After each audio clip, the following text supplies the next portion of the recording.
নে দিদি ভাই, হা কর তো দেখি। সত্যি অপু, এই কদিন বাড়ির যা অবস্থা ছিল কি বলবো, এতটুকু শান্তি পাচ্ছিলাম না জানিস। সারাক্ষণ শুধু দুশ্চিন্তার কষ্টের মধ্যে দিয়ে কাটিয়েছি। উঠতে বসতে অপমানিত হয়েছি। এতটুকু আচার খেতে ইচ্ছা করেনি আমার। এমনকি জানিস, ছোট ঠাকুরপো পর্যন্ত সানির তালে তাল মিলিয়ে আমার সাথে খারাপ ব্যবহার করেছে। দিদি ভাই, এসব কথা এখন থাক। দেখ, যেটা হওয়ার সেটা হয়ে গেছে, এসব নিয়ে আর মন খারাপ করিস না। আর দেখ না, আমি তো চলে এসেছি, এবার একটু আনন্দে থাক। আর তো মাত্র কটা দিন।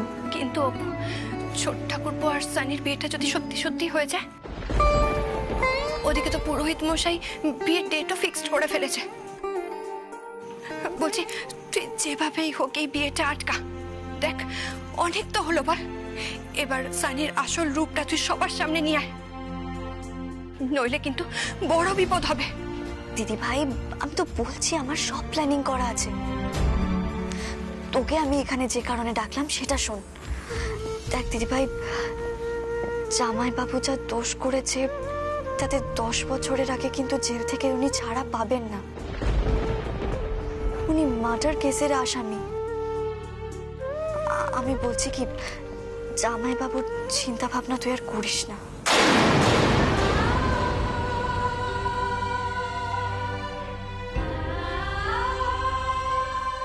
জানিস দিদি ভাই, আমি আড়াল থেকে শুনেছি বাবা মা জামাইবাবুর সঙ্গে দেখা করতে গিয়েছিলেন, আর জামাইবাবু ওদের খুব অপমান করেছে। জানি আমি।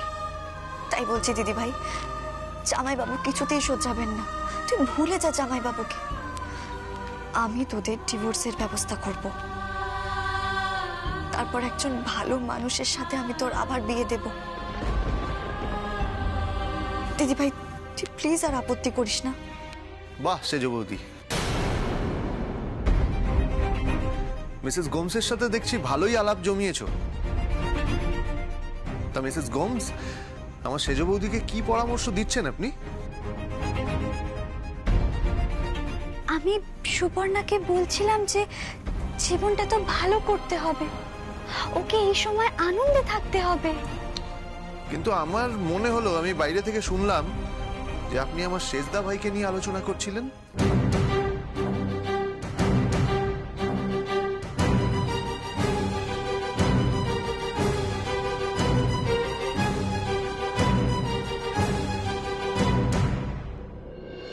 এবার বলো, প্ল্যানটা কেমন লাগলো? দারুণ প্ল্যান, দারুণ।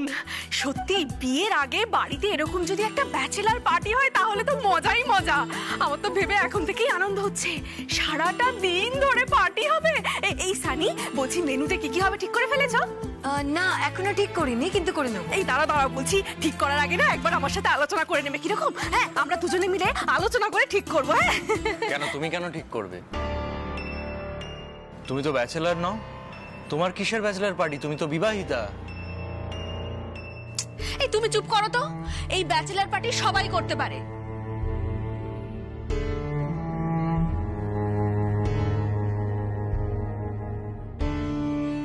আবার কথা, আগে মাকে জিজ্ঞেস করো মা আদৌ চায় কিনা এই ব্যাচেলার পার্টিটা হোক। আর এমনিতেও এই বিয়ে নিয়ে চারিপাশে প্রচুর কথাবার্তা হচ্ছে, তাদের কি কৈফিয়ত দেবো আমরা? 3 মাস হয়নি অপু মারা গেছে, তার মধ্যে দীপু আবার বিয়ে করছে। লোকজন একেবারেই খুব একটা ভালো কথা তো বলছে না।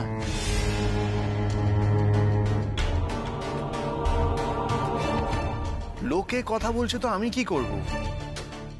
সবসময় লোকের কথা ভাবলে হবে নাকি? আমার লাইফ, আমার জীবন, আমি যেটা ইচ্ছে সেটা করব।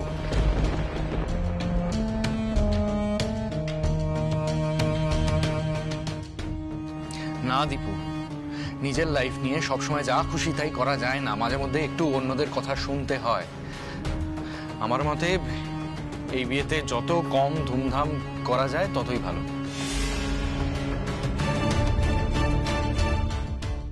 কেন? আমার না হয় নামকে বাস্তে একটা বিয়ে হয়েছিল আগে। সানির তো এটা প্রথম বিয়ে। ওর তো একটা ইচ্ছে আছে, ওর ইচ্ছেটাকে আমি এভাবে এভাবে মেরে ফেলবো?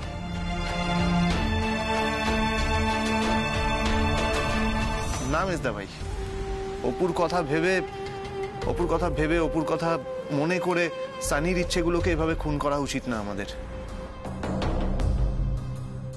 আর যা হয়ে গেছে, যে চলে গেছে, তার কথা বেশি ভেবে লাভও নেই। মা তুমি কি বলো, তোমার কি মত? আমি আর কি বলবো, তোদের আনন্দ খুশিতে আমি বাধা হয়ে দাঁড়াতে চাই না। তোদের বিয়ে তোরা যেভাবে খুশি আয়োজন কর। তাছাড়া আজকালকার বিয়েতে তো ওইসব সঙ্গীত মেহেন্দি এসব তো হয়। আর সানিকে আমি আনন্দ থেকে কেন বঞ্চিত করব বল?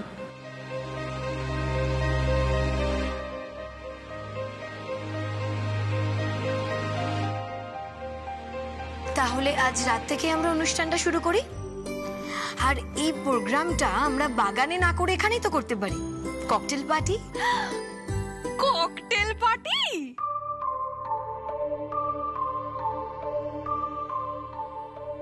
এর মানে কি? মা, এই পার্টিটার মানে হচ্ছে ড্রিঙ্কস করা, ড্রিঙ্কস।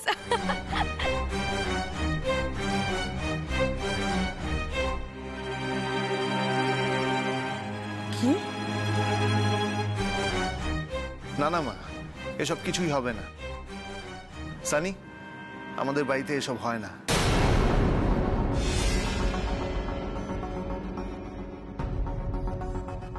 তাহলে মজা করব কি করে? কিন্তু বাড়ির লোককে যদি ড্রিঙ্কস না করাতে পারি, নেশা না করাতে পারি, তাহলে আমি বেরোবো কি করে? পার্টির সময় যদি ড্রিঙ্কস করিয়ে ঘুম না পাড়াতে পারি, তাহলে বাড়ির মধ্যে যে বাকি নেশার ওষুধগুলো আছে আমি পাচার করব কি করে? আমি ধরা পড়ে যাব। এমনিতেও কে বা কারা আমার উপরে নজর রেখেছে আমি কিছুই বুঝতে পারছি না। আমার কিছু নেশার ওষুধ ছড়িয়ে দিয়েছে, সে তার মানে আমার উপর নজর রাখছে। অলরেডি পুলিশের আমাকে ফলো করা দেখেই আমি বুঝতে পেরেছি যে কেউ আমাকে পুলিশে ধরিয়ে দিতে চায়। কিন্তু কে সেটা? কে আমার এত বড় শত্রু? কে হতে পারে? আর সে আমাকে তার মুখ দেখাচ্ছে না কেন? তার মানে সে প্রমাণ সমেত আমাকে হাতে নাতে ধরতে চায়। দেখেছো তো সানির মুখটা কিরকম ভার হয়ে গেছে। ককটেল পার্টি হবে না শুনলে কার মন ভালো থাকে বলো তো?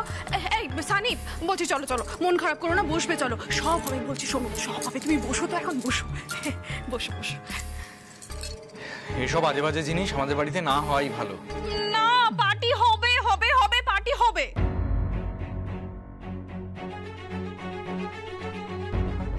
আমি বললাম তো না, এসবের কোনো দরকার নেই। ঠিক আছে, বাবি যখন চাইছে না তাহলে থাক। না না সানি, তুমি মন খারাপ করো না। তুমি যেভাবে চাইবে সেভাবেই হবে। তুমি যেমন ভাবে আয়োজন করতে চাও সেরকম ভাবে করো, কেমন? মা তুমি বলছো ঠিকই, বাবা কিন্তু মেনে নেবে না। তোর বাবার সাথে আমি কথা বলবো। তোর আয়োজন কর, আমি তোর বাবার সাথে একবার কথা বলছি।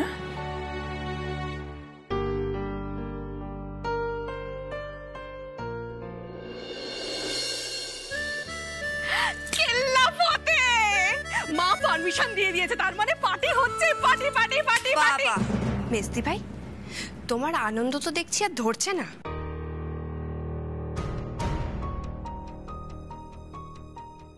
হ্যাঁ, আনন্দ হবে না? বাড়িতে যদি একটা ককটেল পার্টি হয়, যে কোনো মানুষেরই আনন্দ হবে। তবে সুপর্ণা, তুমি না এই শরীর নিয়ে পার্টিতে এসো না, কেমন? তুমি তো আবার নাচানাচিও করতে পারবে না। যাও, ঘরে যাও।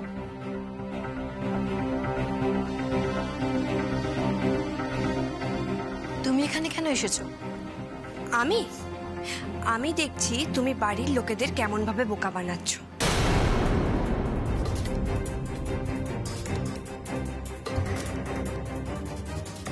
বাবি, ওইসব কি বলছে? তুমি ওকে কিছু বলবে না? ছোট ঠাকুরপো আর কি বলবে? ওর কি বলার মতো আর মুখ আছে নাকি? তবে আমার তোমার এই ফালতু পার্টিতে থাকার কোনো ইচ্ছে নেই গো। তোমার পার্টিতে থাকা মানে তো নিজেকে পাকে নামানো। How dare you! কি বলছো তুমি এইসব? সেজ বৌদি একদম ঠিক বলেছে। এই বর্ষা, তুই চুপ করে থাক। ছোট ছোটর মতো থাকবি, বড়দের মুখে মুখে কেন কথা বলছিস তুই? হ্যাঁ, চুপ তো করেই আছি। চুপ করেই থাকবি। সানি, এই ককটেল পার্টি তাহলে হচ্ছে? Yes, thank you Bobby, thank you so much. তাহলে পার্টির সময় আমাকে কাজটা হাসিল করতে হবে। এর থেকে বড় সুযোগ আমি আর পাবো না। কি চাই এই সানি? হঠাৎ করে বাড়ির সবাইকে নিয়ে ককটেল পার্টি করে কোন প্ল্যান সাকসেসফুল করতে চাইছে? আচ্ছা, ও সবাইকে বিজি রেখে প্যাকেটগুলো পাচারের চেষ্টা করছে না তো? কিন্তু প্যাকেটগুলোই বা কোথায় রেখেছে? না না, আমাকে প্যাকেটগুলো যেভাবেই হোক না কেন খুঁজে বের করতে হবে। ওকে যদি আমরা বামাল সমেত না ধরতে পারি, আমরা তোকে অ্যারেস্ট করতে পারবো না।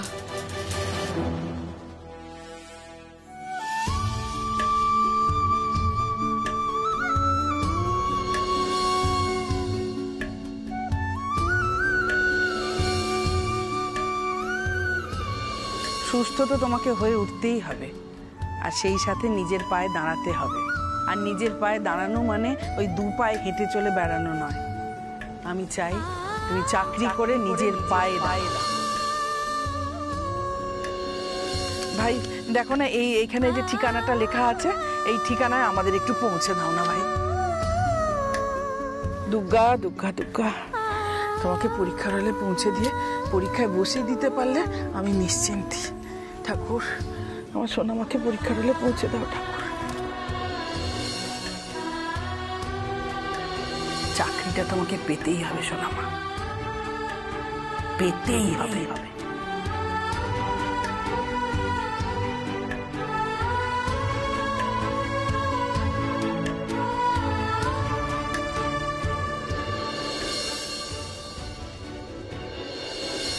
আমি ঠিক এই তো এই তো আমার সোনামা।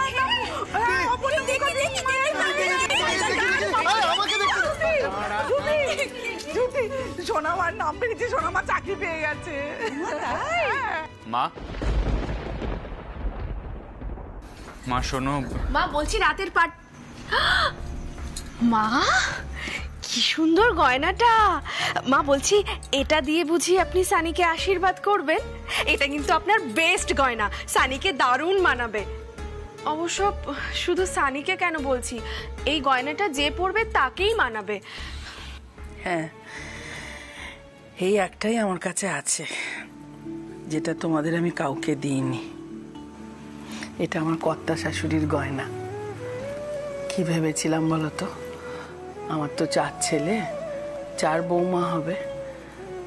তো সেই বৌমাদের মধ্যে যে বৌমা বিশেষ কোনো কাজ করে দেখাবে, আমার সংসারের মান রাখবে, মুখুজ্জে পরিবারের মান রাখবে, এই গয়নাটা তাকে দিয়ে আমি বিশেষভাবে পুরস্কৃত করব। সে সেই কাজ করেও ছিল, কিন্তু আমার আর দেয়া হলো না।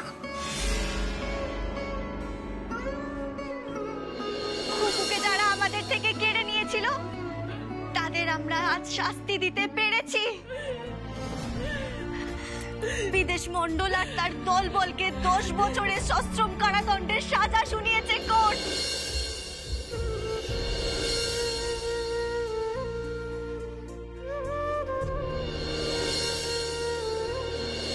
সবাই তোকে অপু মা বলে ডাকে, কিন্তু যে মেয়ের এরকম সোনার মতো মুখ, তাকে আমি অপু মা নয়, সোনা মা বলে ডাকবো।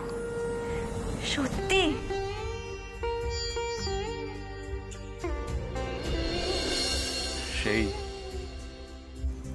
সে তো আর আমাদের মধ্যে নেই। সবই আমার কপাল। শাড়িটা আমার সোনামাকে আর দেয়া হলো না। মা, তাহলে এই গয়নাটা আপনি সানিকে কেন দিচ্ছেন? কার জন্য রাখবো সেজ বৌমা? কার জন্য? হতেও তো পারে অপু আবার ফিরে।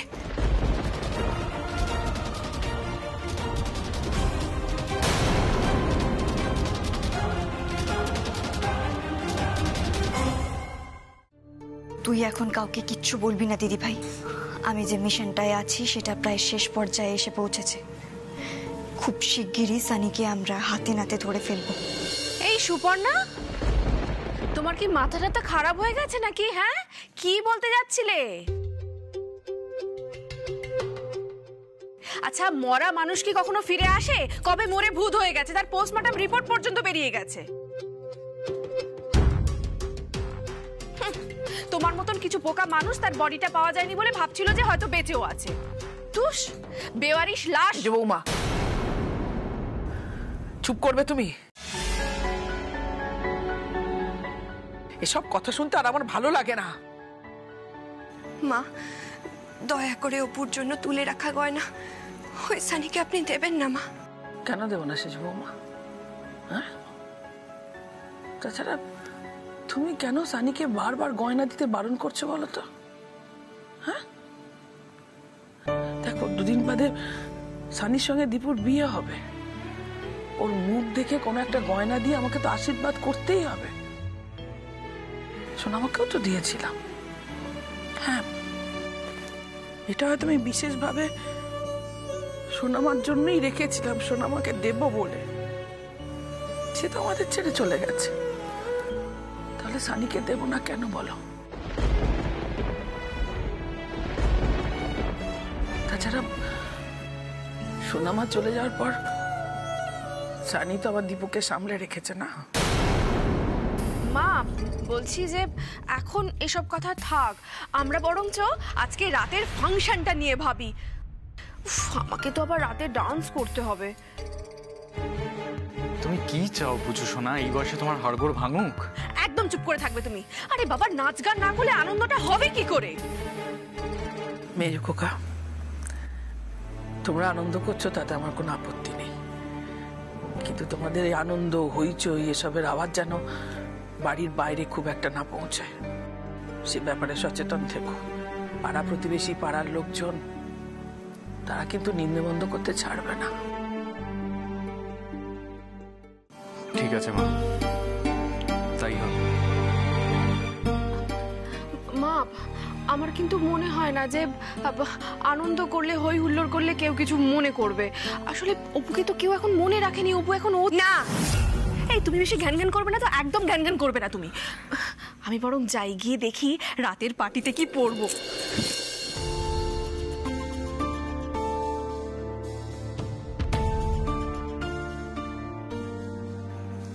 মা, ও মা, কেন আপনি এরকম করছেন মা? আপনি তো অপুকে খুব ভালোবাসতেন, সোনা মা বলে ডাকতেন। আমাদের দুই বোনকে আপনি প্রথমে মেনে নেন ঠিকই, কিন্তু পরে আমাদের দুজনকেই তো খুব ভালোবেসেছিলেন মা, নিজের মেয়ের মতো আগলে রাখতেন। তাহলে এত তাড়াতাড়ি আপনি অপুকে ভুলে গেলেন কেন মা? কেন? আচ্ছা মা, আমাদের দুই বোনের তো প্রতি পদে আপনি পরীক্ষা নিয়েছিলেন, তাহলে আজ কেন সানির কোনো পরীক্ষা নিচ্ছেন না মা? আপনি কেন এত সহজে আপনি সানিকে মেনে নিচ্ছেন? কেন সব গয়না ওকে এত সহজে দিয়ে দিচ্ছেন মা? সে যে বৌমা, সানিকে আমরা আর কতটুকুই বা দিতে পারবো বলো? ওদের কাছে যে অনেক টাকা আমরা ধার করে ফেলেছি, ও দাদুর কাছে আমরা ঋণী, কতটুকু দিতে পারবো বলো? মা, ওই সানিকে আমি সহ্য করতে পারো না তাই তো, কিন্তু সে বৌমা, সানির সাথে প্রতিযোগিতা করে তুমি কি পেরে উঠবে? পারবে না তো। তাহলে কেন সানির সাথে প্রতিযোগিতায় নামছো তুমি? মা, আপনার কি অপুর কথা একবারও মনে পড়ে না? আপনার সোনা মায়ের জন্য কি এতটুকু কষ্ট হয় না মা? মনে পড়ে যে মনে পড়ে আমার সারা বুক জুড়ে তো সোনামাই ছিল, এখনো আছে। আমার খুকু চলে যাবার পর ওই সোনামাই তো আমার